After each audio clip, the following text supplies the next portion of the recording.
we have lower class, middle class, upper class in theory in our economic systems today. When you get down to secret societies, there are part of these societies that they actually have lower class there. And this is why when you start hearing things like the Masons and the Masonic stuff, they have all these levels and degrees, and then there are so many high levels that people don't know about. Well, even within their own societies, although they may let other people in that normally probably wouldn't be part of the secret society, they never really advance to the higher knowledge anyway, because they just don't let them there for whatever reasons. Now, one of the things that stood out to most when it comes down to this is Cooper alleges, now hear me out now, that the original secret society was known as the Brotherhood of the Snake, all right? And I'll say that again. He was saying that the original secret society was known as the Brotherhood of the Snake, which was a society based upon worship of Judeo-Christian, all right, and which is Lucifer, who is considered to be the source. Now, again, let me just make sure I put my disclaimer here so that you all not sitting here thinking anything in particular. But here, these are just views and opinions that are expressed in this program of those of me, the speaker, the commentators, the experts. They don't explicitly necessarily reflect or represent the channel's policy of views and held by the channel, whatever. This is just my own personal disclaimer for you that I'm just going through this and we're learning and talking about things together, okay? And so that was one of the things. But anyway, Cooper alleges, I'm going to say it again, that the original secret societies was known as the Brotherhood of the Snake, and that the secret society based upon the worship of Judeo-Christian Lucifer, who is considered to be the source. Now, we've all heard of this, right? We've all heard, and we'll get deeper into this in momentarily into the show, of the other side, where some of these elites or rappers, I can't just say rappers, but Illuminatis or different people supposedly worship Lucifer. Now, I'm not going to use the term the devil. We're going to say Lucifer, and then we have God. So, but here's how Cooper explains it. I kind of written it out a little bit for you. All right. So check this out. Cooper explains that the oldest in the Brotherhood of the Snake, also called the Brotherhood of the Dragon, it still exists under many different names. The Brotherhood of the Snake is devoted to guarding the secrets of the ages and the recognition of Lucifer as one and the only true God. This is in his book, okay? I'm not going against your religion, not going against anything in particular. We're just talking here. We're having an open conversation. And once again, if you hear me misspell something, I want you to go here over to the grammar box or the letter box. It's got unlimited letters. You can go in and correct it all that you want. And my grammar box is over here. If I mispronounce something for you, use that exquisite mind that you have and complete it yourself, and make sure that when it receives into your brain waves that I said tisk, and then it comes in your world tact. I don't know, whatever it is. But either way, thank you for being here. So, as I just said, the Brotherhood of the Snake is devoted to guarding the secrets of the ages and the recognition of Lucifer as their one and only true God. Now, if you don't believe in God, Lucifer, or Satan, I'm going to say this, you must understand that there are great masses of people who do. And I do not believe in racism, but millions of people do. So how about this? Now, I wrote that word that I do not believe in racism, right? Now, of course, you know I do. I'm saying that some people can sit here and say, well, I don't believe in racism. And then they can come back and say, oh, it doesn't exist. But then there's millions of people on the outside of things. And so I use this, and I don't get into politics, okay? But here's just my quote of saying this. I do not believe, okay, that everybody who support Donald Trump, okay, is a racist. I don't believe that. I don't believe all of his followers are racist. I'm going to say that there in front of y'all. But I do believe all the racists follow Trump, okay? You get where I'm going with that? That's the point I was trying to make. Okay, maybe you'll get that later. Well, anyway, all I'm saying is that their beliefs and actions are based upon the beliefs that would affect anyone out there, right? So it's clear that religion has always played a significant role in the course of all of these organizations right across the back. Now, communication with the higher source. They always say that. We got often the divine is a familiar claim in and about the few. Secrets of these groups are also thought to be so profound that only the chosen, well-educated of the few are able to even understand or use them. So they're saying, and what he's saying is that there's a lot of information out there that these secret societies are perpetuating or putting out there. They're supposedly so divine, so powerful, that is limited to the people who are actually going to use these as source. Now, these men, they say, use these special knowledge for the benefit of all mankind, if you believe that one. Now, at least that is what they claim, okay? And how do we know that? Since the knowledge and actions has been secret. So, in other words, if they are talking about that they are using the secret knowledge to benefit mankind, how the fuck we know? We don't know because it's a secret. And that's why I keep telling you once again, your eyes are useless when your mind is blind. We have to open up our mind. We have to pay attention to what we hear. And this is the reason I do what I do, is just give you information that you can read, listen to, understand, and open up the possibilities so that you go and do the extra mile of the research on your own. All right, so how do we know this? Because fortunately, some of this has become public knowledge. Some of these secret societies, some of these notions and things and symbols and all this stuff that we see are now becoming, public knowledge, and it's something they want to say.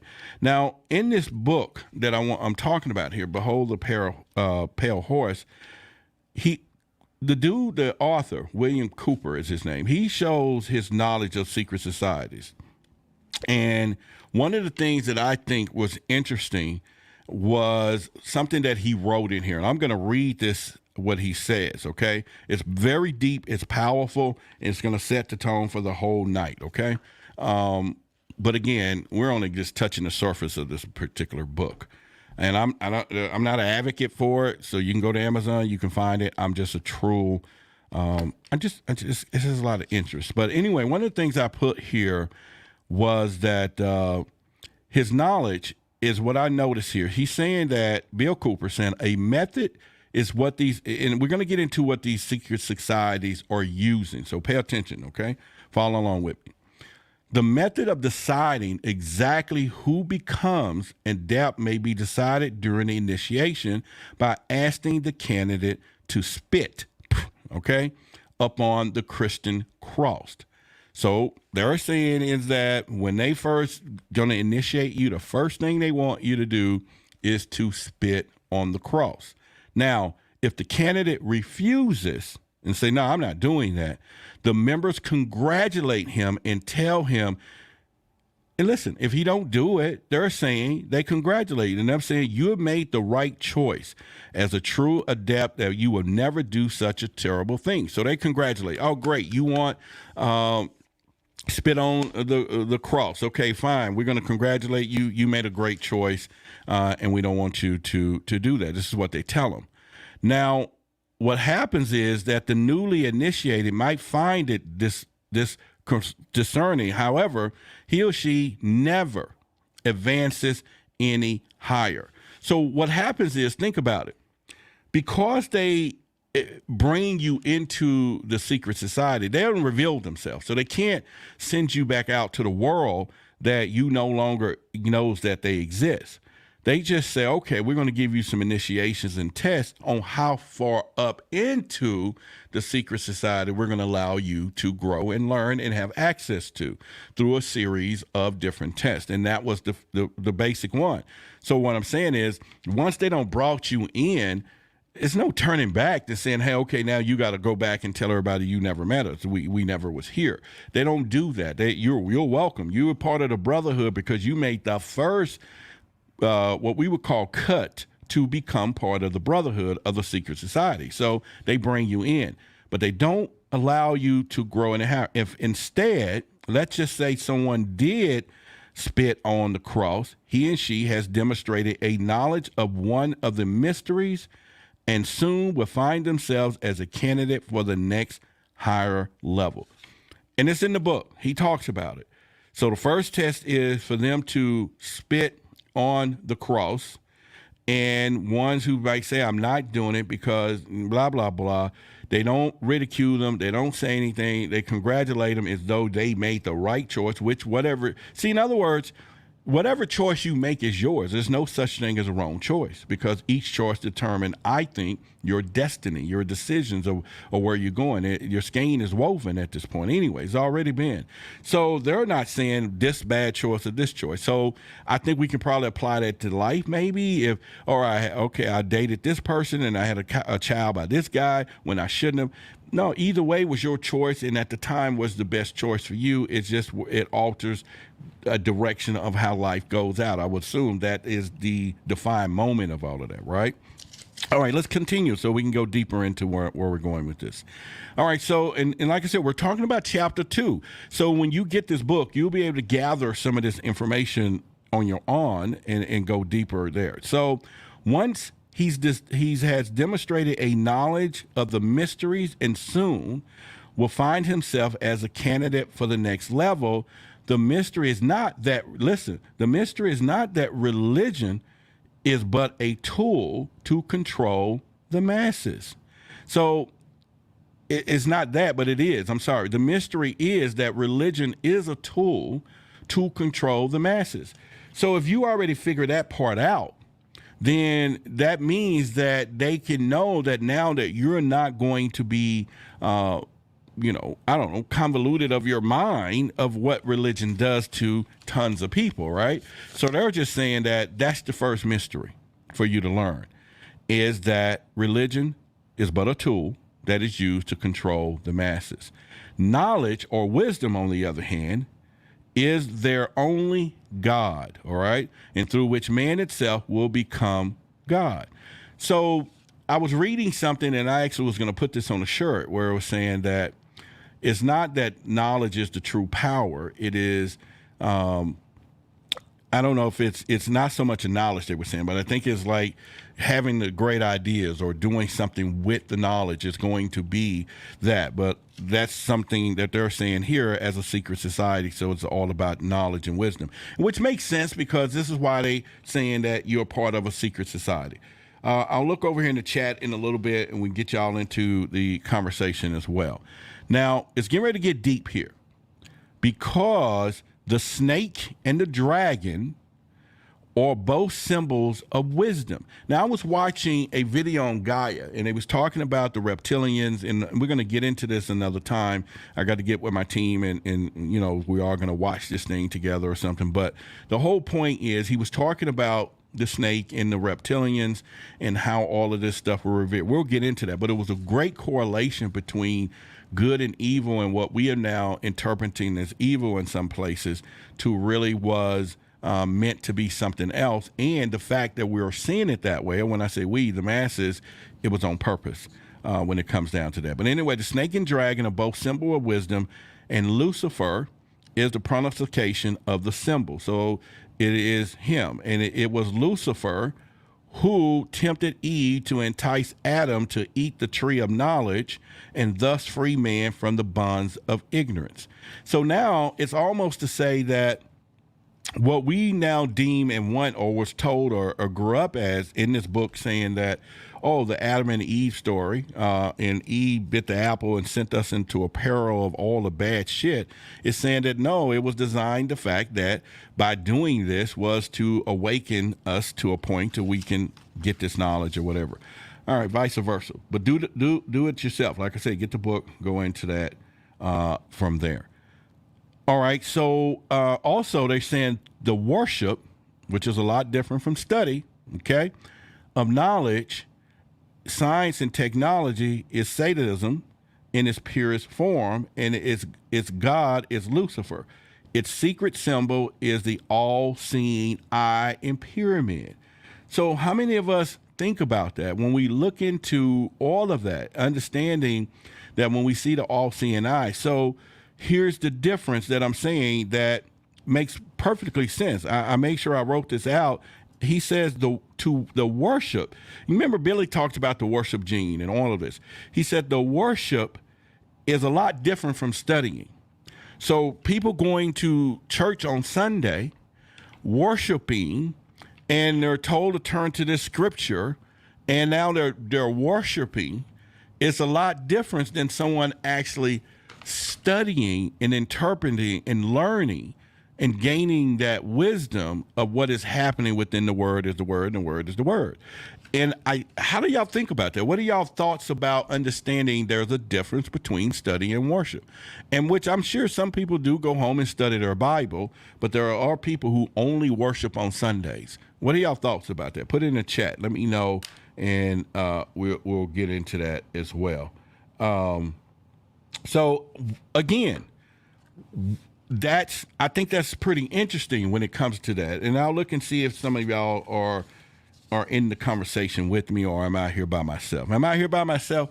You know, look to your person to the left and to the right and say, truth seekers. I didn't say amen or none of that. We're not having church. But listen, don't get distracted by all the information about secret society. They also remain aware there is an alien agenda, which is to control our world through secret society, who turns to manipulate people through occult, religion, Satanism, and you have it. So that's your paradox right there. That's your connected.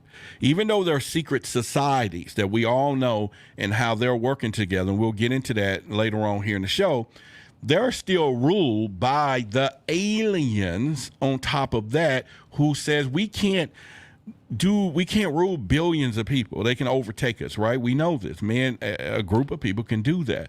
So we're going to rule the elite groups, who then filter down and rule the people through these practices and other things that we're going to use in methodologies or whatever, the cults. And like you said, it's pretty interesting, though. Sandra said, yes, there's a difference between worship and studying. Absolutely. So we're going to get into that. So I'm going to chapter 3 now. That was chapter 2. I just wanted to touch, and I only just said some things. So when you read it, it's a lot more thorough and all of that, but I just want you to know that this is a powerful book. Chapter 2 is the oath of initiation of the unidentified secret order. Now, this here is getting ready to get deep too. And we're going to get deep all night. So let me just continue down. And if you find any value in the show tonight, we're a community-supported show. You can do it. The Cash App is, $ Why the Big Secret. You can do that and show your appreciation if you find any value in the show tonight. Let me make sure I got an announcement to make a little later. And we'll do that too. Let me just put this note over here. All right, so let's go into, like I say, chapter 3. In this chapter, a document is presented with Cooper receives from an anonymous woman, okay? It perpetuates about an oath of allegiance to the Jesuits of the King's Knights of Malta, all right?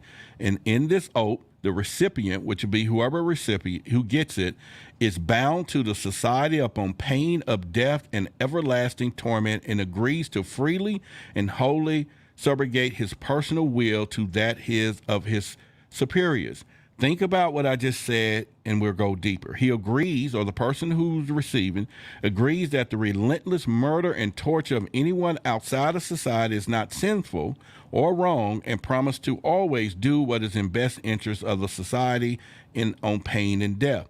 Now, one of the things that sounds familiar that really, really caught my attention, and I could be wrong, but just follow along with me on this.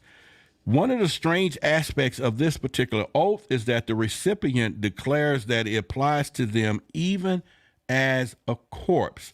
So think about this. Even today, in a biblical sense, we give our life unto God in Jesus Christ. That is what's trained in in the Holy Bible, what we're talking about. But we also still do the same allegiance in death.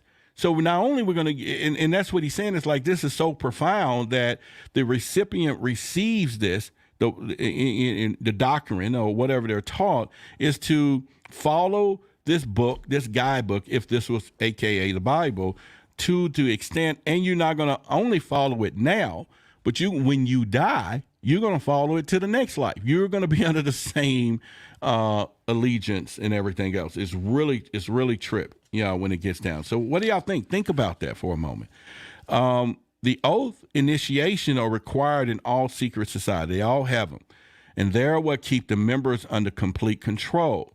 And here, in this book, you can actually read an authentic oath, which gives the complete allegiance to the Pope and Sacred Mother of the Church, Rome, the Vatican, and Jesus Christ. Although anyone knows who the teachings of Jesus know that the oath is completely, anti-Christian if you go through all that. But the reason it's included in this book is to prove that such oaths do exist. So if you go into the book to chapter 3, he actually has the oath, and you will put your name in there if you wanted to say that oath and be of a secret society that they don't even know you exist. But you will say, I, Roderick Martin, now in the presence of Almighty God, the Blessed Virgin Mary, blah, blah, blah, blah, blah, blah. This thing keeps going all the way through.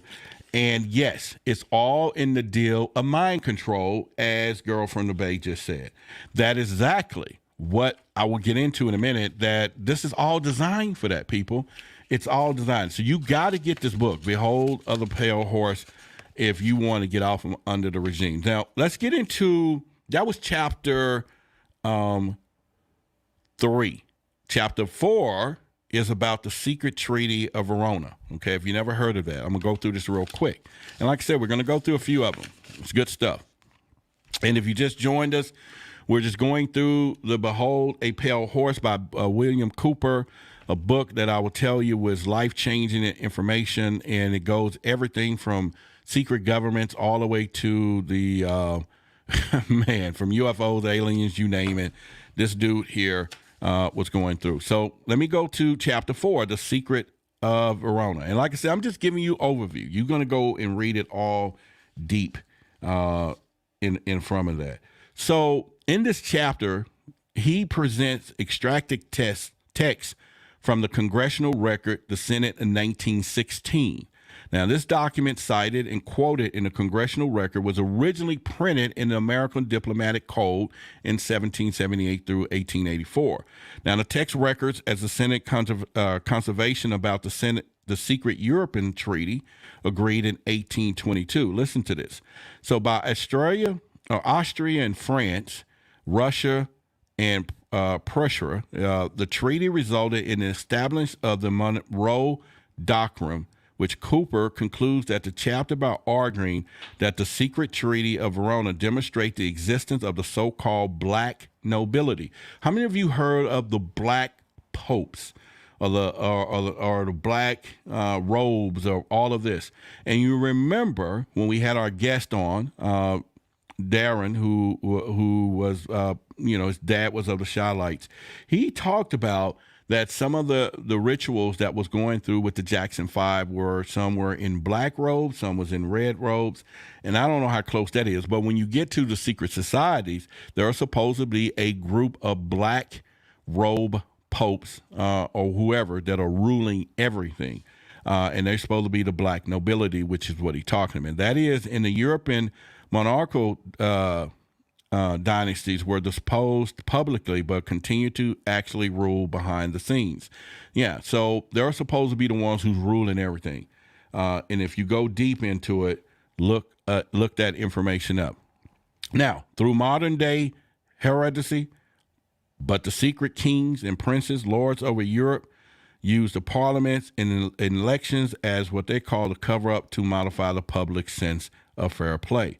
Now, I'm going to get into something for you for a second. So let's go here. And I know I put, yes, I did.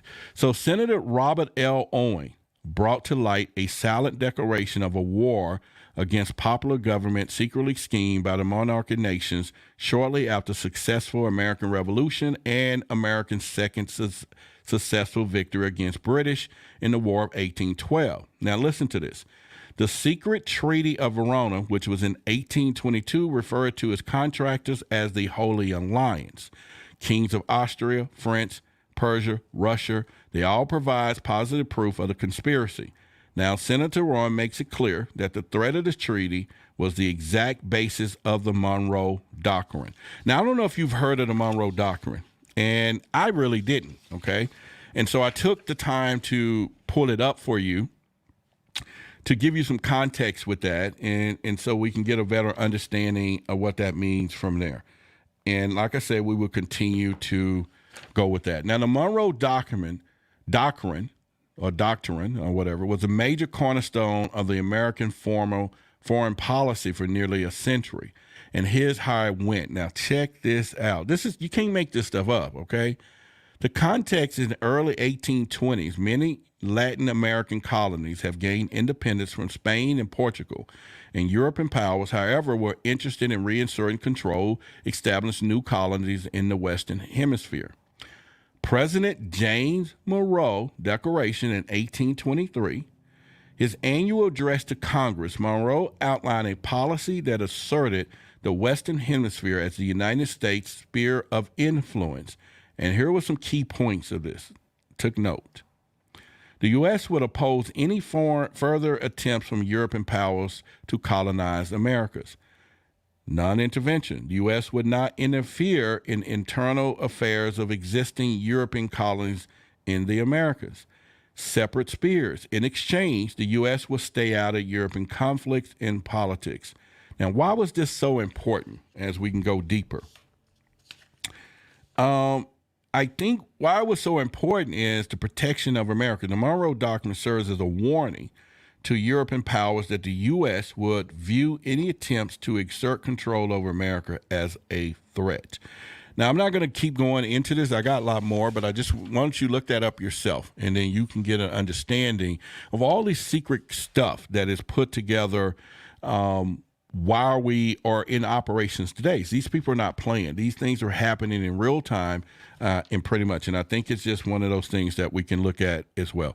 Y'all give a shout out to Jarrell for his support of the show. I appreciate it because other than that, yeah, thank you.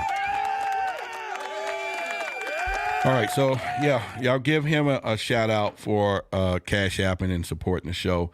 I will put it down on the bottom banner for any of you that want to likewise, and you can do that between two ways. You can do PayPal, or you could go the other route. All right, so here's the deal. Now we're going to get in Chapter 5. Goodbye, USA. Hello, New World Order is what he talks about. Now, in the Behold a Pale Horse, Chapter 5 begins with the introduction of the United States constitutional law. Now, check this out. Now, what you're hearing is you're about to hear what you see happening in real time, who is really controlling the sugar honey iced tea out there. What we think we are the people are voting for on election days, what we think we're in control of, has a whole bigger plan, bigger than what we can even imagine that is happening across the board. Now, with the introduction of the United States constitutional law, this is the section concise and very basic. In essence, it established that the United States government, is divided into three principles, which what we think we know today: legislative, executive, and judicial branch. The three branches suppose from a balance of power which keeps the government in check and ensure that the citizens' collective rights are observed. Now, Cooper states that since the Civil War, the United States have operated under martial law, is what he's saying. He's saying, although we have all this in place, it's a little different than what we're dealing with here, okay? The executive branch of the government is charged with enforcing the law, but has usurped power of the legislation branch by actively or actually making law on many occasions. The most egregious example of this executive lawmaking occurs when the National Security Directive, which is the NSD, is issued by the president. In other words, we hear all the time that he's going to sign a executive order to override whatever the people and stuff put out there. So although we can sit here, we can say what we want, they can sit there in the office and say, I'm going to make this an executive order. We're going to change some stuff. Now, some of you may be wondering, okay, Roderick, we're talking about Behold the Pale Horse, but make no mistake about it. Listen to me closely. All of this ties into the aliens. All of it ties into the extraterrestrials who are really pulling the purse strings. And when they came up with the greatest elaborate plan to control, because you got to think about it. We're not talking about controlling 100 people. We're not talking about 10 people controlling 50 or 20 people controlling 1,000. We're talking about a 1% and controlling billions. And when you're trying to control a billion people through mind control, you have to have the most elaborate system known to man put together to keep all of this working. And by no means that they wasted no time of putting together a generational plan, and you're hearing about this now. This stuff is cool. Girl from the Bay said, I just don't know that we're controlled by aliens. And what if the aliens are controlled by God? All right, we're going to, you just stay in that seat for a little bit, Liz. I'm going to come to you in a minute. I got some stuff that we're going to talk about tonight. It's going to come right to you, okay? And it's going to, again, get you to go and begin to look into some things. The executive branch, and again, according to the U.S. Constitution, there should be a balance of power between three branches of government. But unfortunately, unconstitutional laws have or still being made from the executive orders. See, I just said that in the National Security Council and all of these people are looking into that. So in this particular chapter, which is chapter 5, you'll read about the plans of suspension of the Constitution and the role of Mount Weather, which is bringing that about. Now, I don't know much about Mount Weather. Maybe the researchers, we can get them to kind of dig that up a little bit, but he talks about it a little here. And should the state of national emergency be called for any reason, now here's where it gets tricky. The Constitution suspended and the government in waiting is FEMA, plus Mount Weather, which take control and be used against us at some point, is what he's saying. Now, we all know how FEMA's supposed to operate. But they do have a lot of power, and they do sit there for a minute to be there for a case of total control. And I think that's something that we should be doing. Now, I say this dude's work is prophetic, okay? I'm just going to use that term. In his information on executive orders that can be issued by the president are applicable to today's news regarding a lot of things that was going through. Remember at the time, and I'm for that, but Obama was doing the gun laws, right? And in his mostly believable theories, clearly and concise with the reference to back into his statements, although this was written in 1981, they was reading something right off the presses. So they were still putting all those in place. I'm saying, and I believe that all the presidents, okay, no matter red, blue, green, or left and right, they all are under the same system. And we're the ones that's caught up in this person, the right versus the left. And that's just how they keep us going. But they all are puppet masters somewhere else. And he also just to say careless and threaten neighbors and law enforcement and waving the gun around. So basically where I'm going to go to this elaborate setup is that there are many people who believe that Bill at the time was wiped out by the government. If y'all remember, because they were saying he knew too much. And I don't know, maybe he just made him uneasy or from there. But he talked about the FEMA, and he goes into that right now in chapter 6. So make sure you get the book. Like I said, you want to go in there. Bill Cooper, he's the author of this book. William Cooper, all right? This guy's deep. He knows a lot of stuff. He talks about that FEMA is a governmental organization which seeks to respond to national emergencies by providing material and technical assistance to local and state governments. He also, Cooper says that several presidential executive orders that relate to FEMA and its power. He then alleges that the true purpose of FEMA is to assume control of the national government at a moment's notice, which happens. Whenever we have some national crisis, FEMA kicks into place, and then they override everything. Now, they also make decisions of who they want to help or not. We all remember that through Katrina. And nobody could do nothing about it. Nobody could tell FEMA what to do. Nobody could force their hand to send those people help because FEMA took over the government when it was initiated within that process of that particular national disaster. That's what we have to be wondering when he talks about that, okay? And again, I'll go right back onto it. We know that and now they're protected through Homeland Security. So it's not to help people in case of disaster. The government has long been prepared to declare, he's saying, martial law and put citizens in camps. And you remember Jesse Ventura conspiracy theory. He did a segment about them trying to maybe put people in concentration camps and in world population and all that. And if you can't, you can probably on the dark web, you can find all of his different series, but they've taken all those down. They have killed all of that stuff. They took, you can't find it. You may find one or two of those, but a lot of his deep series, you can't find it. But I went to a place and I ended up finding a couple of the DVDs, and I bought them. They was knockoffs, but they was really, really good. And you want to keep those in your archives, because this dude was hitting on some stuff back in the day, and they took that completely out of this thing right now. It is gone, okay? Particularly gone.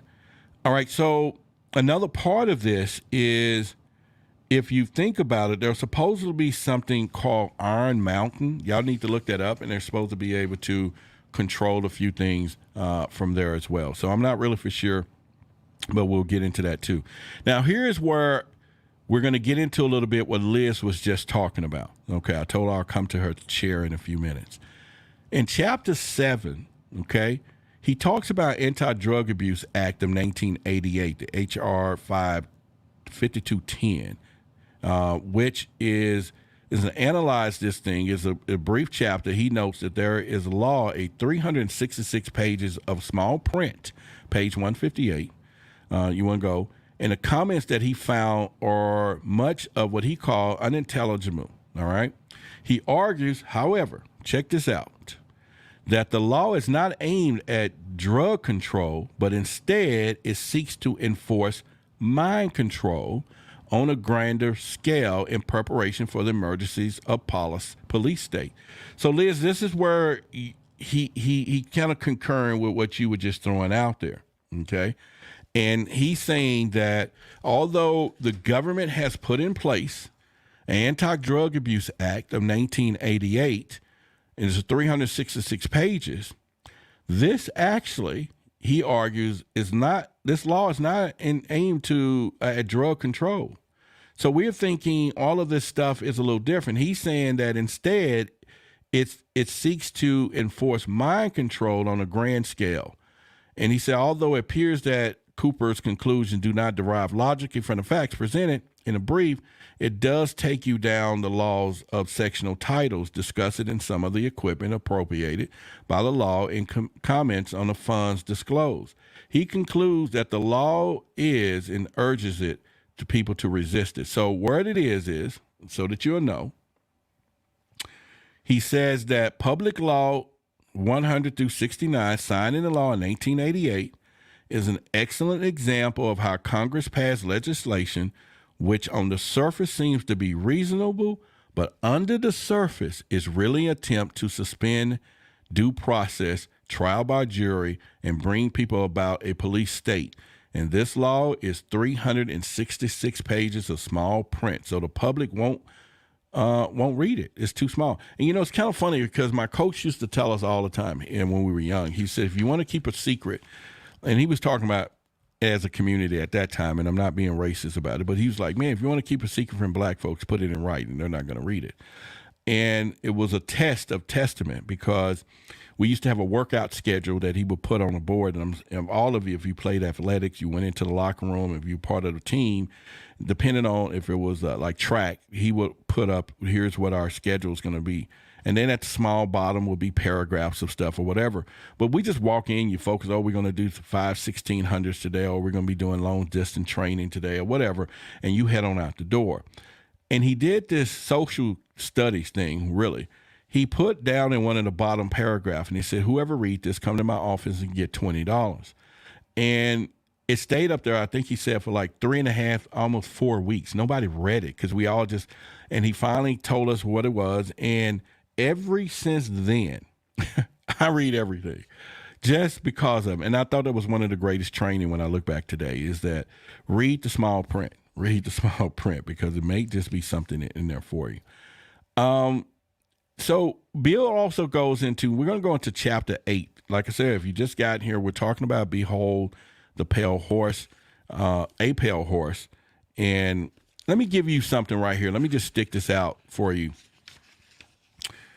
He says, and let me give you one of the first pages in this book, and I'm going to read it to you. And I want you to listen so you'll know the definition of what he's talking about, a pale horse. He says, and I looked, and behold, a pale horse. Okay, now he's going to describe this horse. And his name that sat on him was Death, and hell followed with him. And the power was given unto him over the fourth part of the earth, to kill with the sword, and with hunger, and with the beast of the earth. And he's saying this, the Holy Bible, book of Revelation, chapter 6, verse 8. So the pale horse, so that's he sticks that out there right now, that his name is Death, and hell follow with it. So you'll go deeper into that on your own. So read it and get it. All right, so another part of this is chapter 8. He says, are the sheep ready to shear? Now, we already know who that is, right? In this chapter consists of a single-page text with the comments on the Oklahoma state law that requires extensive formal registration of belongings to tax assessment and purposes. Among those items which must be enumerated are firearms. Hence, the tax law is described as a form of gun registration. Cooper urges in Orm that the violent opposition to the law surmisses that this is propagated at the local test case. It's a test case for similar national agendas, and he decries federalism of treason. Now, in a short chapter, which covers the Oklahoma HB 1750, which is a 96-page state law that requires all residents, okay, listen, of that state to declare to the tax collector every piece of property that they own. And a good way for the government to know what you own, especially guns, is because you're going to have to say it is. So the big brother wants to know all about that. And Bill was against that completely. Now, his thing is that if they know how many people have guns, then they can allocate what they think they know when it comes down to control. Because once again, if the people want to fight back because they're armed at some point, then that changes the parameters of everything else. I mean, you can have an army with missiles and soldiers and all this with high tech, but you know, if it's 50 high tech soldiers and 5,000 people with knives and bow and arrows and muskets, over the sure force can overtake those people if they move quickly and precisely. And so what they're saying is that we need to know how many people are having guns out there and what's going on. So when they put these little laws together in these minute states and places that are low keyed, and once they get, you know how our jurisdiction work, all they got to do is go look for a president somewhere else and say, okay, this was already done. So when they put these things in places, basically they're just trying to say, if it works here, could this be done on a national scale? But let's put it in place already so that people are not saying, okay, this doesn't exist. All right, so we're going to move to chapter 9, the anatomy of the alliance. Now, this is where it gets deep. And I'm going to go through this a little bit because all of you hear me talk about what we're going to talk about here next. And I think it is really, really, really crazy when it comes down to what's going on from there. All right, so one of the things that we want to look at is the anatomy of an alliance. Now, if you're here already, you haven't had an opportunity, make sure you go ahead and like this video. And please make sure, yes, go ahead and like the video and everything else. All right, let's give a shout out to Penny for her contribution as well. I appreciate it. I really do. Y'all give a shout out to Penny. Thank you very much, Penny, from there. All right, so y'all pay attention now because this is going to be a deep part because, once again, this is the part where some of you are going to get thrown off a little bit, all right? And we want to use the word alliance. How do they come together? How does this happen? So this is going to also throw away some of the thoughts of people saying the reptilians or whoever are doing things by themselves. Not saying that they don't have their hands in a cookie jar. In chapter 9, we're discussing Behold a Pale Horse by William Cooper. Now, in this chapter, I wrote that it focused on a return of the theme of the chapters of 1 and 2. Namely, the Bilderberg group. I didn't start with them. I skipped the Bilderberg group in part 1 on purpose because that's some deep stuff, all right? And it really gets really good. But anyway, Cooper argues that no one power group could possibly dominate the entire world because that would be opposed by all the other groups. In other words, you know how everybody think that the Illuminati or someone by themselves is ruling everything. And I have to agree with the author on this one because it is impossible for one group to say we're going to rule everybody, because at this point, the have-nots or the other groups that are in power are going to at some point come together to overthrow. And another thing my coach taught me when we were young again, he said, uneasy lies the head who wears the crown. Everybody's going to want your head. And I apply that to everyday life now. Okay, when I do what I do here, and most recently I get emails and people tell me I'm whatever, dumb, this, but stupid, or you're so full of whatever. Uneasy lies the head who wears the crown. No matter what you do, if you're in front of something, they're going to attack you all across the board. But what you don't want is to be like the movie Game of Thrones, where all the other houses are coming together to overthrow you because they want to share the wealth, but you controlling one by itself. So what he's saying is that no one power group could possibly dominate the entire world because it will be opposed by the other groups. Thus, only an alliance of existing power groups could truly dominate the world and establish totalitarian new world order. Now, what he's saying is this alliance that was done, in fact, a formal response to several global development principles, among which was in 1941 through 55 when the baby boom came. See, when the baby boom came, it was a rapid growth. There was I don't know how many billions of people were born in that point, but it scared the hell out of them, okay? It scared them because they knew, the elites or the people in control, now we're going to have a population problem here. How do we control all of these people that, again, at some point are going to be in adults?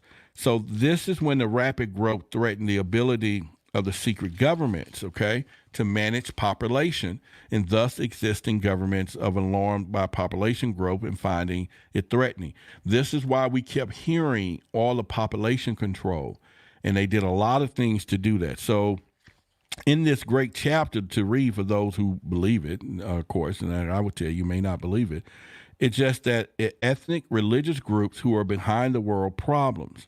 So in other words, the chapter to read for those who believe is just one ethnic group and religious group. It's not. They want you to think that so that the rest of them can walk around in plain sight. But they do it in our faces. And Illuminati is like an all-star team of the world, right? And their shared bond is need to be population control. Now, after World War II, the Great World War baby boom happened, like I said, causing the Illuminati to form alliances known as, hint, hint, the Bilderberg Group. All right, so the Illuminati is the granddad of them all, so to speak. However, the Bilderberg Group was then saying, let's bring in all these other powerful groups. So when we see the Bilderberg Group, we're actually seeing an accumulation of all of these other secret societies and components all coming together under one roof to discuss the New World Order, to discuss how things go. And if you go back and pay attention, they don't hide their meetings each year. And if you really go back and start looking at some of their meetings, you can almost see who's going to be the next president. Even for ChatGPT, I did a story on that. Sam Altman or whatever, who was the creator or founder of ChatGPT, a few years prior to it being popular, he was called to the Bilderberg meeting. He was one of the headliners there. And then what happens a year and a half later? GPT hit storm, and now it's the best thing out there since sliced bread. So these people are doing things in plain sight. We just don't see it or don't pay attention because we got too much other stuff going on. They smartly knows to keep us busy and occupied with so much other things that we're not going to be paying attention to all of that. And so that makes a lot of sense when it comes down to all of that. Now, according to the elite, listen, the population is the biggest threat to civilization, all right? And I said it, I gave you one reason. According to the elites, population is the biggest threat to civilization. So the Club of Rome was also created to research population problems. And the report was conducted with 2 points intervention result in the lower birth rate via birth control, abortions, condoms, and the increased death rate due to war, disease, phantom, and everything else. So Bill Cooper, he says we got to do something different. He's saying that it's got to be something different. But think about that, though. How they can do that. They can say, wars killed by the thousands, and it's legal, so to speak. When I say it's legal, it's like war is like explain. If somebody said, 10,000 people died in war, we justify it. It's almost like we go, man, that's terrible travesty, but nobody's complaining because it's just the act of war. That's what war is. And now they have it in the umbrella of a toolbox to use that to cull the population as well as other stuff that's out there. Now, of course, again, all right, whoever invented condoms, I don't know. I'm not trying to be the bad guy that says, okay, you invented the inventor of condoms because he's trying to control the population. No, I think he had something else in mind. That's some crazy sugar high stuff you can catch out there. That's some stuff that will kill you instantly if you're in the wrong stuff at the wrong time and you're not ready for it. I don't know. So I can't. I'm with the idea of birth control, what it was for, but I don't think the unintended consequences later on down the world that it was going to protect from other stuff was intended when they first made it. It was just all about keeping whatever. But thanks to the invention of that, there is something else. I will go into chapter 10 a little bit. And it's all about the lessons that everybody learned from Lithuania that he says. But I'm going to skip that because, you can go check that out yourself. And I think it's worth noting that there's a few things that we can do. But let's go into chapter 11, the coup de grace, okay? And in this chapter, he provides a telephone conversation between William Cooper and Randall Tersper. Now, in this chapter presented as it was a transcription from an audio tape that appears to be semi-fictive and a recreation of a conversation as remembered by Cooper. Now, the conversation is dated back having in the mid-1989.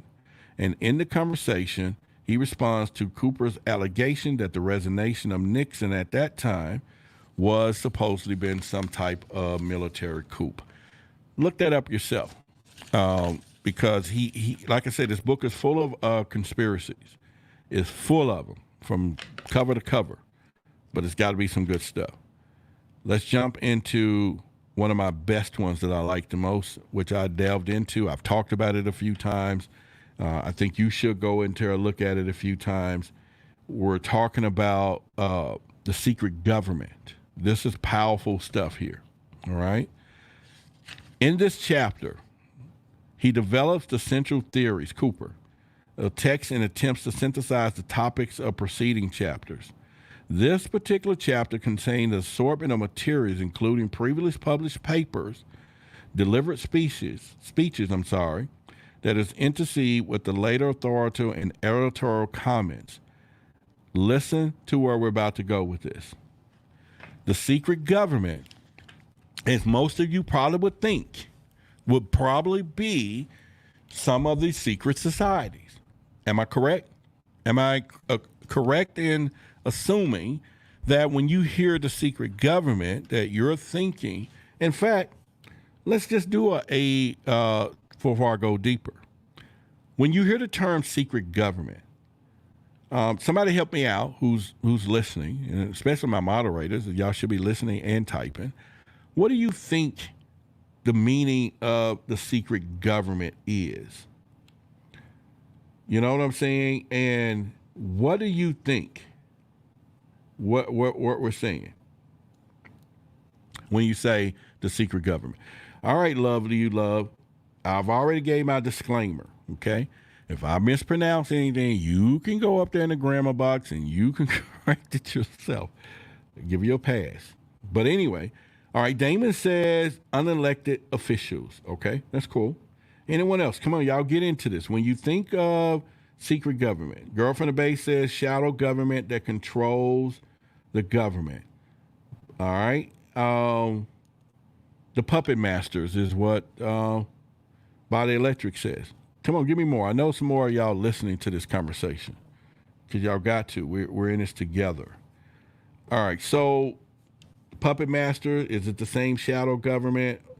Rainbow says, I think there's a lot of secrets in the government. Toby said against the sleeper, criminals. All right, so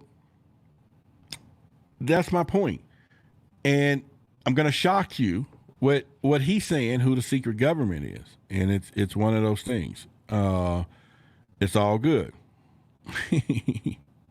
All right, so let's go with that. All right, let's go with the secret government. I'm going to say that. Says the unelected aliens racist. Pulling the strings. Okay.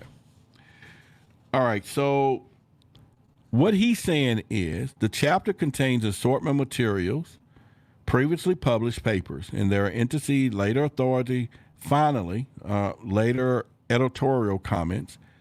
And the 12 introduces Cooper's to aliens and UFO basis theories in a narrative structure.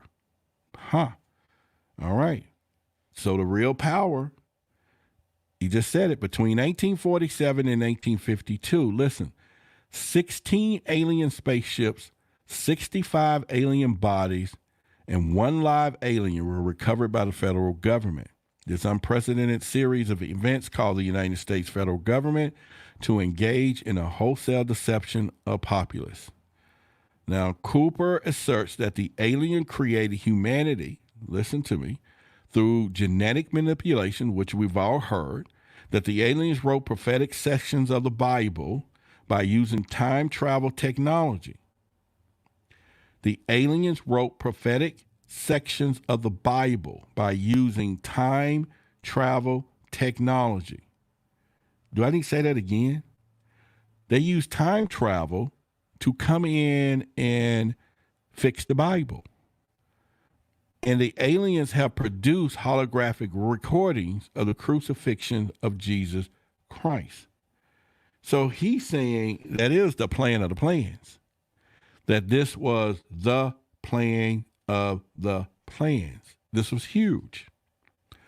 He said a lot of people believe William Cooper was a disinformation agent, is what I put it here too. They did, because of what he disclosed in regards of alien, UFO, moon bases, and other extraterrestrial issues.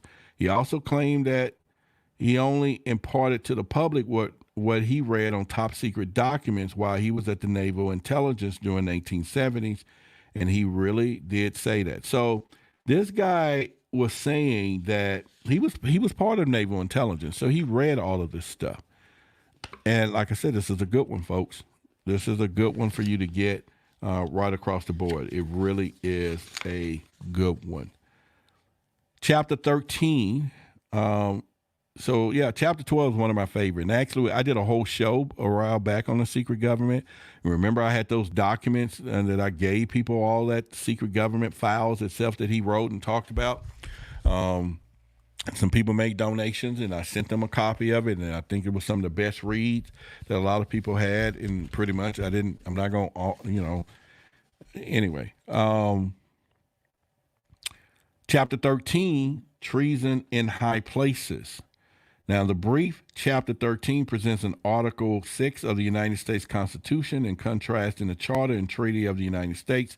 Cooper concludes that the United States had illegally deprived itself of sovereignty through the acceptance of United Nations Charter.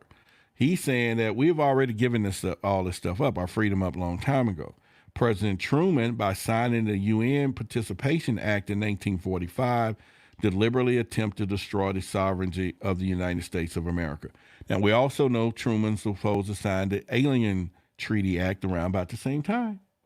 See, what do we have our documents mixed up? Who knows? It should be, each chapter can be a documentary by itself. You ain't gonna write on that. Now, he said the Constitution continues to be interpreted as meaningless, but any informed citizen should be able to discern that the United Nations' basic premise is the direct conflict and freedom, and furthermore, legally contradicts the Constitution. Cooper urges all readers to reject that United Nations thing. Now, we know the United Nations controls the UFO project when it comes down to Antarctica and all of that.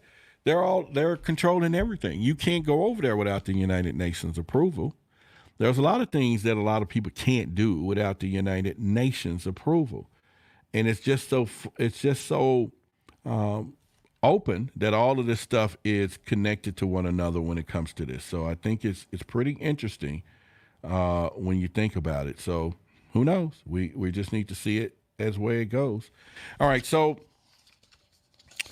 we can go to chapter 14, and then I have about 2 or 3 more. Okay. Chapter 14 is a proposed constitutional model for the new states of America. Now, in this, he talks about chapter 14, presented a document called a proposed constitutional model for the new states of America. Now, without the editorial comment, Cooper introduces a chapter with rather cryptic notation that the document was prepared over 10 years in the Center of Democratic Studies of Santa Barbara. Now, this thing is arranged similar to the Constitution. You should check this out yourself because you'll get some great information from that. I'm not going to get into that too deeply as well. But also in chapter 15, I think is really interesting. He talked about the protocols of the elders of Zion. And that is something I think you really want to check out in this book because it presents a document titled The Protocols of the Meetings of the Learned Elders of Zion, specifically noted as Britons.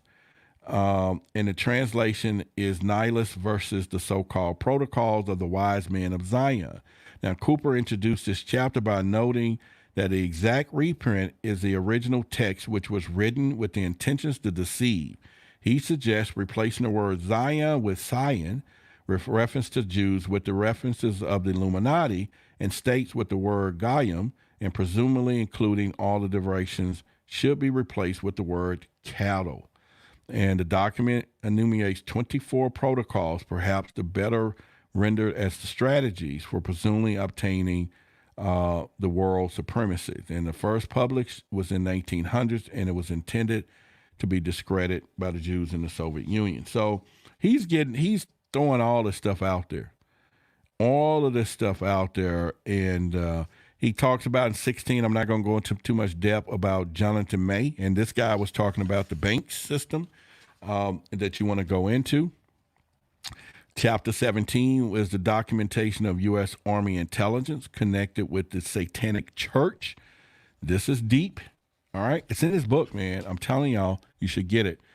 Unlike all the other chapters in text, chapter 17 begins with the chapter title page.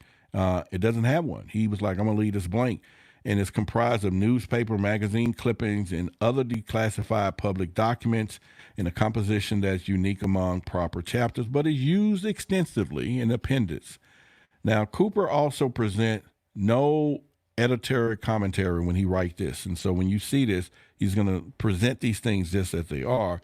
And so it's something for you to really look at. But the chapter includes some letters of objection known as a Satan worshiper who should be allowed to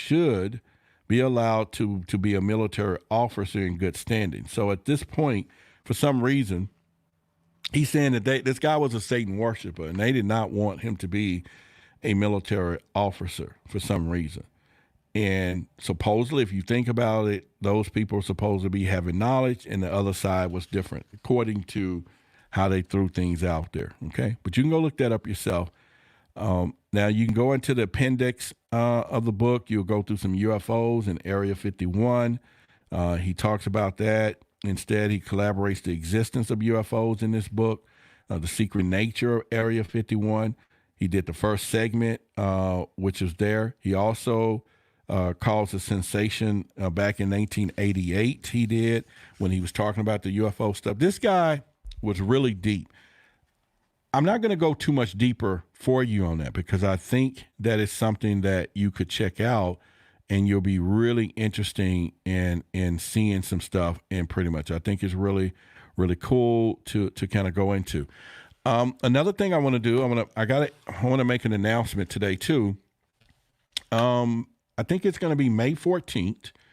As most of you should know, coming May 14th. All right, cool. There we go.